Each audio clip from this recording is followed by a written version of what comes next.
Your reaction. This is just turned into an utter farce. I mean, at this point, I feel like I'm one of only like 3 New York-based media members that isn't regularly texting with Robert Saleh about what's going on with the Jets. you got Joe Beningo at WFAN saying this is what he texts me. No, I'm retracting it. You've got Aaron Rodgers going on with McAfee saying basically they need to do a Mission Impossible 1-style mole hunt to figure out who the sources are. You have Diana Rossini, whose reputation is impeccable, reporting something that all of us believe, or at least I believe, and I don't want to speak for anyone else, I find incredibly believable. And then you have Jeff Howe from The Athletic parachuting in with this tweet, which is just perfect. If Zach Wilson were asked directly by the Jets to start, he would agree to that. A source familiar with Wilson's thinking said, this is the pro football version of, if you ask Sally to go to homecoming, she'll say yes, but you have to ask her. What are we doing? And I don't even want to make fun of Zach because thing is this, I don't blame him. Wait, stop. I don't blame him. Bro, He must not want to play football anymore then. I'm sorry. Look, not right now. Everything you said was right up until that point. All right? Zach, I'm sorry, Coach, you have not done enough.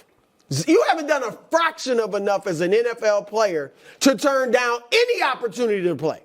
He's playing for his career. Right, and if I was a coach for another team, I'm looking, if this is true, and I believe Diana too, but I hope it's not true. Because there cannot be an NFL player fighting for his career who is like afraid. It looks like he's afraid to play. I don't care if the offensive line is mincemeat. You got to prove you can play.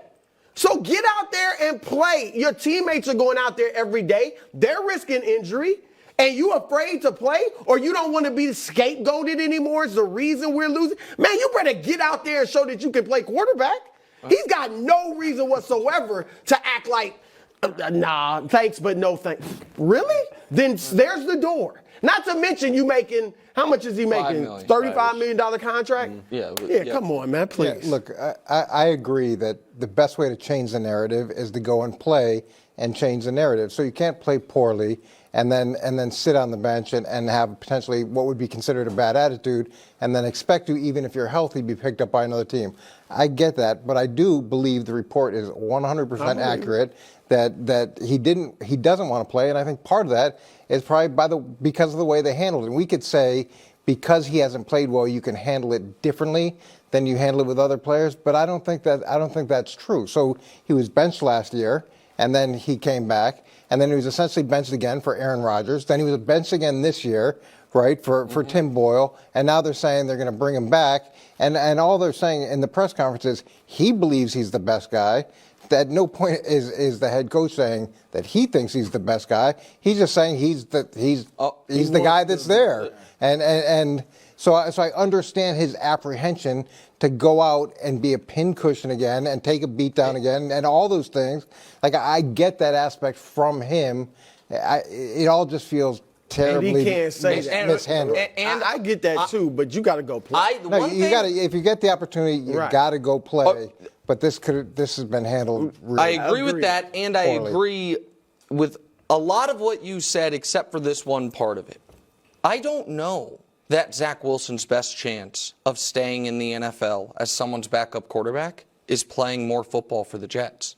I think that all he can do is add bad tape, scared tape, and risk. It's not just the injury risk. You're right, everyone's risking injury. But I think his best chance is to have his last snaps for the Jets be as far in the rearview mirror as possible. Zach, let's put it like this, that I think we all would agree with. If Zach never played a single snap this year, and then the Jets put him open to the trade market, you probably get like a 5th-round pick for him, like the Trey Lance situation. They got a 4th-round pick. But because we saw him play, now they're going to have to release him outright. But I think that would have been fine had this story not leaked. But now it's like, he's afraid to play. He doesn't want to play. I agree with you that if the story's not out, that's fine. We don't need to see him again. One other thing before we move on. Because the reason I said I don't blame Zach is because the blame has to fall higher up the food chain than Zach. What do these teams all have in common? Cleveland, Indianapolis, Atlanta, Minnesota, Cincinnati, Las Vegas. They all have changed quarterbacks, suffered injuries to quarterbacks, sometimes multiple quarterbacks, and they all are looking down at the Jets in the standings. 4 of them are in the playoffs as of today. So the fact that the Jets are in this situation is the front office's fault. And that's why I don't want to, lay it. I understand Zach Wilson is the player and he needs to play better. But Zach Wilson can only be Zach Wilson. It's the front office's job to have someone else in-house at some point when you clearly don't believe in the player. Yeah, and they brought in Trevor Siemian. They obviously don't like him, and they're going to get another guy now. And it's just layers upon layers of this. And at the end of the day, Zach is going to look. He hasn't played well, but he's going to take the bulk of all the blame moving forward. Flacco literally has a Jets jersey at his house. I could show up; it still fits. Nick, your reaction to this latest bombshell? This ain't a category 2, Wiles. This is just category 1. Instantly correct. I mean, this whole thing was a farce. From the beginning, different type of farce. I really thought my Sunday before the games were actually played, I thought Monday was going to be a great show because we had the first report was Goodell hates the tush push, not because of injury, but because it's bad TV, like I said. And the next one was Aaron Rodgers, the thing about him playing football is he can't, so he won't, and he's not going to. And so it's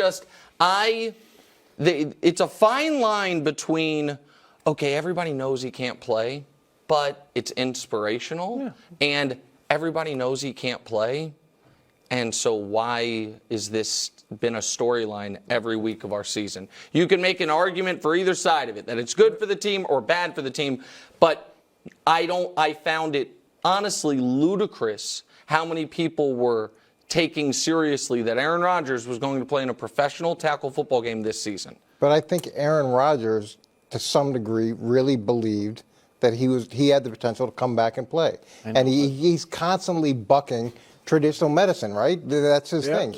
He feels like he knows better than what the doctors, the prognosis is, what it's been historically, and that he had found some new way, some cheat code to get back on the field. And I do think, sincerely, he felt that he had outsmarted the system with this.